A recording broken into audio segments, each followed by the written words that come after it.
Hablaremos hoy de algunos aspectos en la vida de los incas y otros indios del Perú, Así que, atención, lápiz y papel.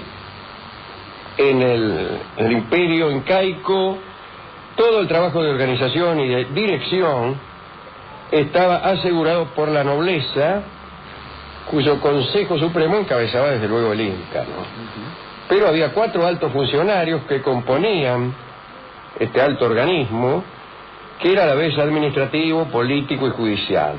Cada uno de ellos estaba encargado de una parte del imperio, norte, sur, este y oeste. ¿Cómo hacían para dividirlo y saber dónde terminaba la jurisdicción de uno para comenzar la del otro? Podría decir que no lo sabemos, pero la verdad es que sí lo sabemos. Ya diremos cómo. Bueno, empezamos a decir que una dificultad o una ayuda que tenían esos funcionarios era la multiplicidad de dialectos. Según las crónicas españolas, había más de 700 dialectos.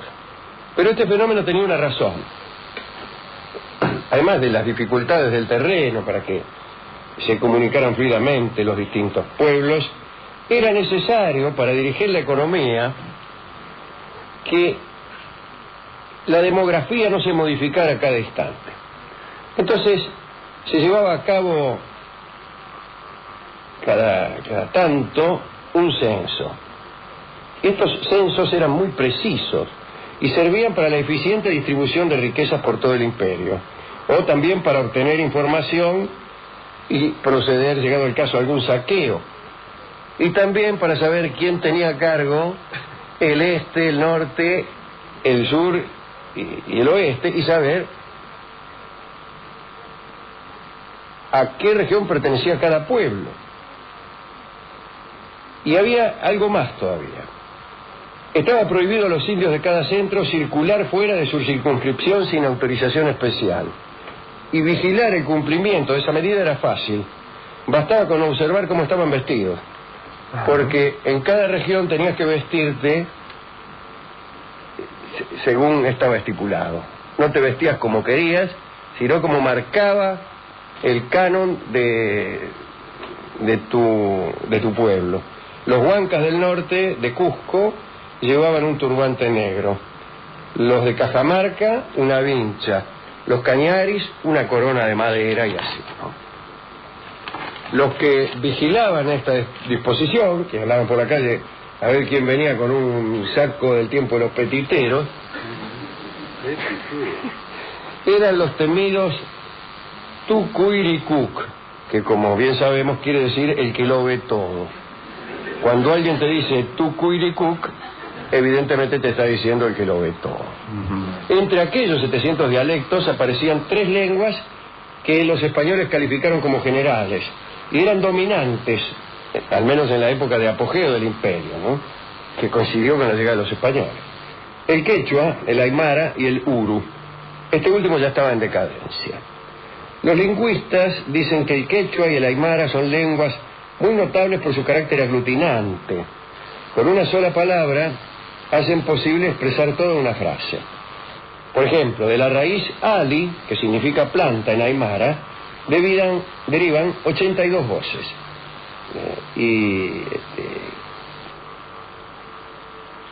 Cada una de esas voces puede expresarse con una sola palabra, aún situaciones bastante complejas, como por ejemplo ser una planta en bello crecimiento. Todo se puede decir con una palabra, incluso con un pequeño número de sílabas, nunca más de 5. Estoy pensando Sí, estoy pensando, no le dé risa, algunos pensamos que a usted le parezca imposible. Estoy pensando en el idioma analítico de John Wilkins, aquel idioma que no necesitaba diccionario. Y ya vamos a ver, tampoco. O acaso, muchas palabras no necesitaban diccionario. Algunos audaces filólogos han dicho que el aymara es la lengua madre, no la lengua madre de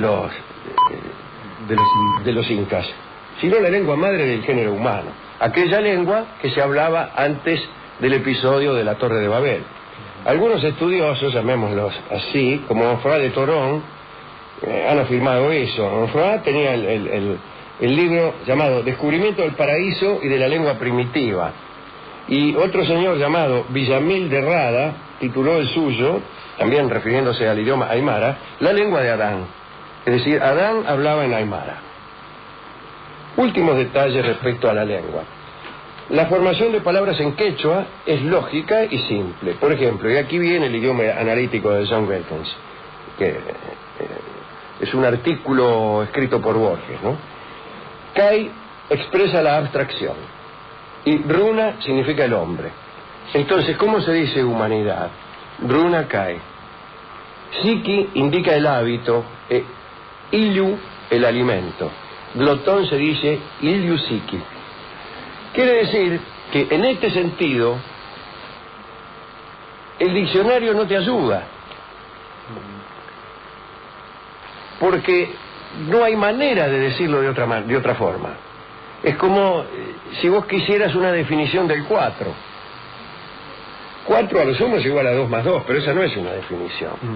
En un idioma analítico que no tuviera sinonimia, como el de John Wilkins, bastaría leer una palabra para que esa misma palabra, conociendo uno las reglas desde luego, nos dijera qué cosa es, por ejemplo, la humanidad.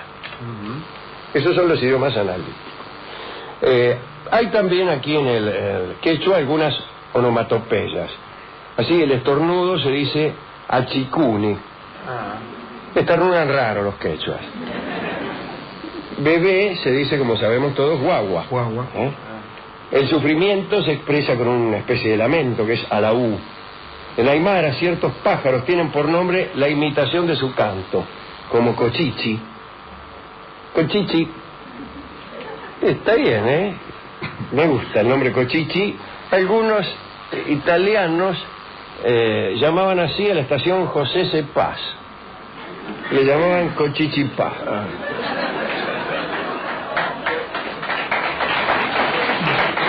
Una especie de mezcla de aymara y francés. Claro.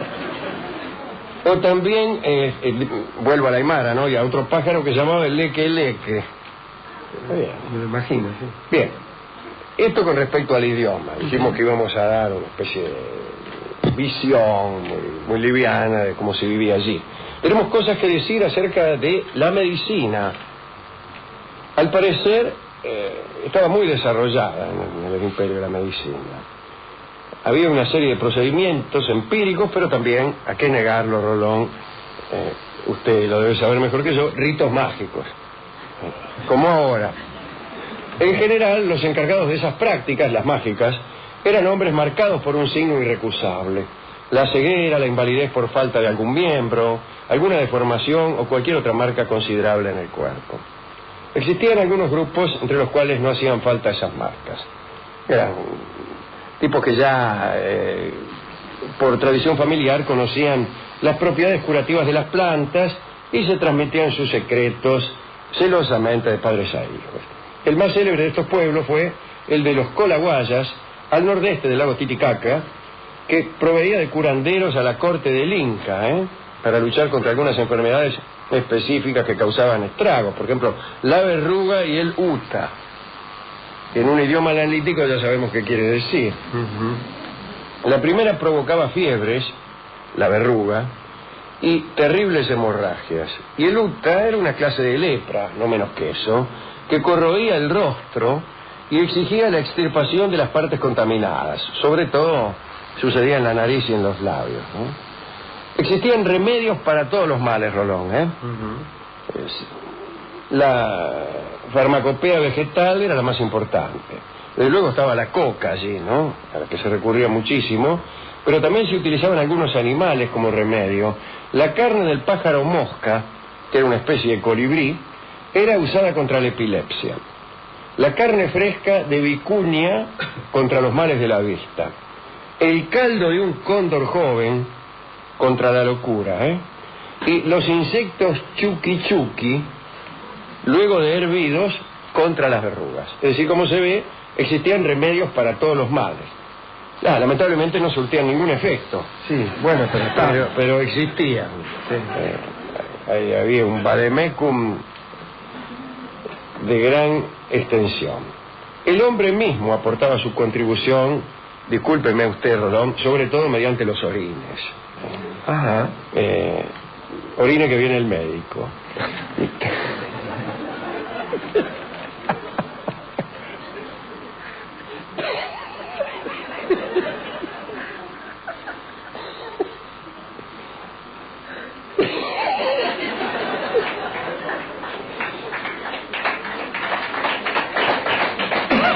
Toda familia guardaba en un recipiente el líquido amoniacal, disculpe que... Qué lindo modo de decir lo que claro, tiene, tan romántico. y se usaba en forma de fricción contra las jaquecas.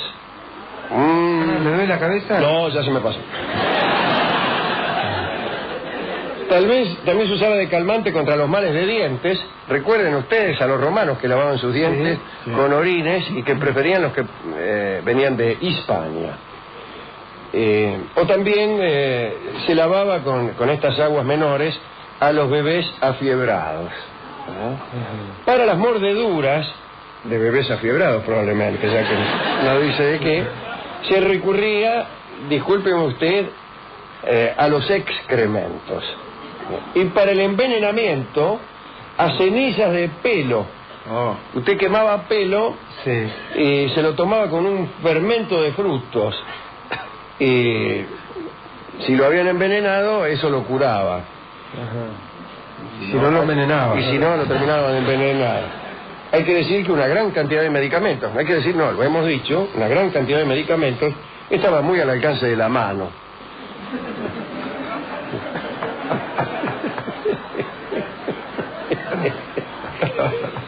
Las dietas, las purgas, los emplastos y las sangrías constituían una terapéutica corriente, ¿no? En el Cusco, donde si no, ¿no? Sí. Se recurría a las enemas, que las daban mediante un tubo lleno de líquido, y por el cual soplaba el curandero.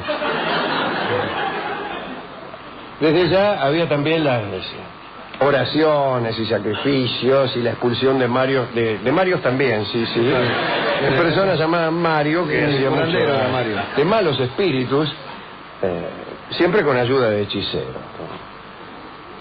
Ahora, hay que decir esto, solo recurrían al hechicero cuando las medidas anteriores resultaban ineficaces.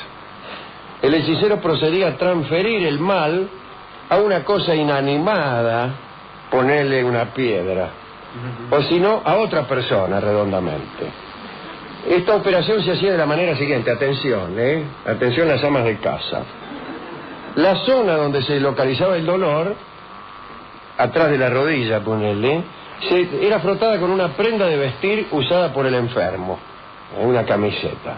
Luego la prenda era destruida y así se suponía que la enfermedad había pasado a la prenda. A veces el mismo curandero lamía la parte dolorida, lambía sería mejor. En aymara. Claro.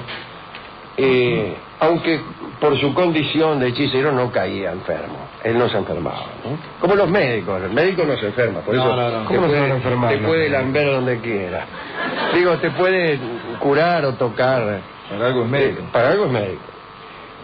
Ahora, el problema se hacía muy complejo cuando el que caía enfermo era el Inca. Ahí sí, ¿no? Porque el Inca era la representación viva, el símbolo de su pueblo. Por consiguiente, la culpabilidad que entrañaba el mal que el Inca sufría, hay que decir que los quechuas suponían que uno estaba enfermo pagando alguna culpa. Digo, esa culpa que entrañaba el mal que el Inca sufría tomaba un carácter colectivo. Y para curar el mal, toda la población se sometía a ayunos, ofrendas, sacrificios y purgas. En el Cusco existía un método de purificación colectivo llamado situa. A los enfermos, a los inválidos y a los extranjeros se los trasladaba fuera de la ciudad y no podían volver hasta que no terminaran esas ceremonias que estaban reservadas al resto de los ciudadanos. Entonces los habitantes de buena salud observaban un ayuno riguroso de 3 días y se lavaban metódicamente. Luego de esos 3 días, los cusqueños, que estaban purificados y hambrientos, asistían a un rito para conjurar las enfermedades en el cual 4 guerreros de la familia imperial salían corriendo, uno para el norte, otro para el sur, otro para el este y otro para el oeste. Tenían los puntos cardinales en el centro mismo de su pensamiento, ¿no? Bueno, al paso de estos guerreros, los habitantes sacudían sus vestidos y se frotaban vigorosamente el marote. Consideraban que así sacaban los malos gérmenes y los arrojaban al camino para que los guerreros los llevaran lejos de la ciudad. Esto le llamo yo higiene. Un último aspecto, la justicia. La ley del Inca era implacable por su carácter divino, y así su violación constituía un sacrilegio. Sin embargo, la legislación de las penas tomaba en cuenta la reacción del sujeto de acuerdo con la clase a la que pertenecía. Así las penas eran mucho más suaves para un miembro de la nobleza, porque se suponía que cualquier sanción alcanzaba a este hombre en su prestigio, ¿no? El insulto de los jueces, por ejemplo, era considerado como un castigo severo para el noble y como del todo insignificante para el atorrante como uno. Las sentencias se dictaban apenas terminado el interrogatorio. ¿Fuiste vos? No. Muy bien, culpable igual. A veces se recurría a la tortura para arrancar confesiones a los acusados y no había apelación. Por supuesto existían mazmorras y muchas crónicas describieron celdas llenas de animales salvajes que funcionaban como una especie de ordalía. Es decir, el acusado que se conservaba vivo más de 48 horas ahí adentro era considerado inocente. Eran un poco mejores que ciertas ordalías del cristianismo, donde si te tiraban al río y si no te ahogabas, eras culpable. Y si únicamente eras inocente si te ahogabas. En un manuscrito, el cronista Poma de Ayala dio una lista terrible de castigos. Para la plebe, la pena de muerte era de aplicación corriente por la horca o lapidación. Otro castigo era el mazazo en los brazos, o la reclusión en cuevas donde estaba lleno de serpientes y sapos, qué sé yo. Como castigos menores aparecían el látigo o el envío a las plantaciones de coca de las tierras cálidas. Último detalle: los delitos contra los bienes del imperio eran los penados más severamente. Quien robara maíz en un campo del Inca, o quien rompiera un árbol frutal o destruyera un puente, era condenado a muerte sin juicio previo. Ahí está, sentilo. Y está el locutor, la voz del estadio. Bueno, estos son datos muy interesantes, muy interesantes. Realmente, Me gustó mucho.